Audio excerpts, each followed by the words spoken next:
¿Sabías que dentro de uno de los trastornos del aprendizaje se encuentra la discalculia? Es ese trastorno específico del aprendizaje que no permite desarrollar habilidades matemáticas de manera normal. Este tiene unas características muy puntuales que debes tener en cuenta. En primera medida, existen errores espaciales en la ubicación de cantidades en columnas.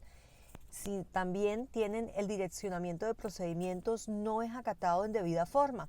Además de esto, existen errores visuales, por ejemplo, la ubicación de decimales, leer signos aritméticos, establecer un procedimiento inadecuado, tener en cuenta que existen errores de memoria, errores de perseveración para poder terminar una actividad que tenga que ver con números, la repetición también de números y por supuesto es una pérdida del razonamiento matemático.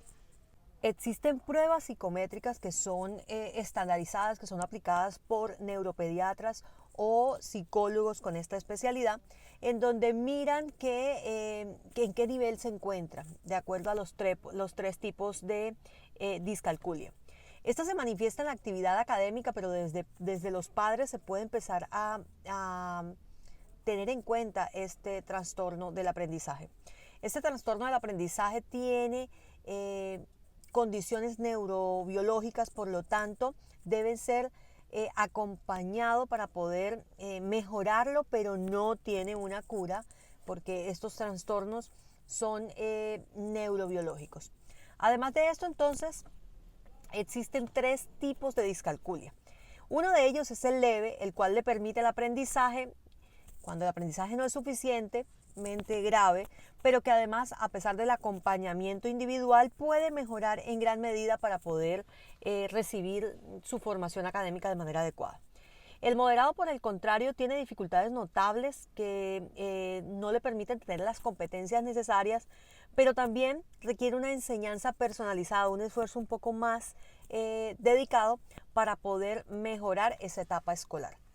Además de esto, ya el grave no le permite desarrollar ningún tipo de actividad que tenga que ver con matemáticas, pero sabemos que estas manifestaciones son diferentes en cada uno de los alumnos, por lo tanto todos deben tener una orientación adecuada por un profesional.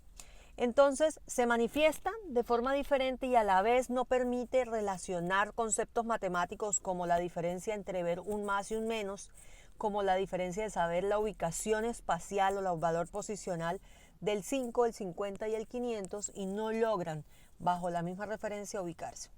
Además de esto, en el día a día lo tenemos en las compras, cuando tomamos un bus, cuando vamos a pagar algo y necesitamos el vuelto, cuando nos dicen ubíquense en el número tal, cuando te dicen recuerda que vas a hacer los números pares o los números impares, o recuerda cuáles son los números, ¿qué más te puedo decir? A ver, es que es ese rechazo a querer aprender la parte de psicología.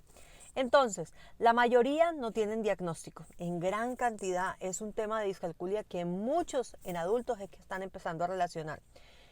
Debe ser diagnosticado, no puedes diagnosticarte este tipo de trastornos de aprendizaje como disgrafía, discalculia o dislexia. No podrían ser dichos que yo tengo esto porque tiene que ser diagnosticado para poder determinar de que lo tienes.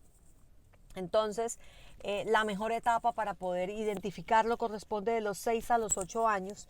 Por lo tanto, te invito a padre de familia, docente, a que recibas formación sobre estos temas porque el trabajo en aula es necesario.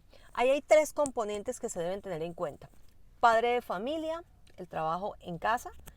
Aula, el trabajo el esfuerzo necesario por parte del docente para poder alcanzar los objetivos de aprendizaje. Tener en cuenta que se debe tener la intervención de un profesional. No se puede tener este tipo de tratamientos por las instituciones educativas directamente porque ellos hacen la aplicación de lo que el psicólogo o el neuropsicólogo o el especialista en psicopedagogía logra establecer. También recordemos que por ejemplo en mi caso, soy magíster en neuropsicología y educación, no me da la competencia para aplicar estándares o para efectuar un diagnóstico, pero por el contrario, sí tengo la capacidad y la habilidad de poder establecer un plan de aula, pero ya basado en el diagnóstico médico y las indicaciones en las que él desarrolla. Es importante que como docentes empecemos a prestar mucha atención a este tipo de temas y a, de pronto, si no tienen la posibilidad de especializarse, a estudiar de manera autónoma ellos, porque eso les permite identificar, porque en aula pueden existir más de 2, 3 alumnos por salón que pueden estar padeciendo este tipo de trastornos del aprendizaje, que recuerden que son neurobiológicos, por lo tanto no tienen cura, y debemos darle un plan de atención diferencial sin exclusión a estos alumnos. Un fuerte abrazo, bendiciones y recuerda suscribirte a mi canal.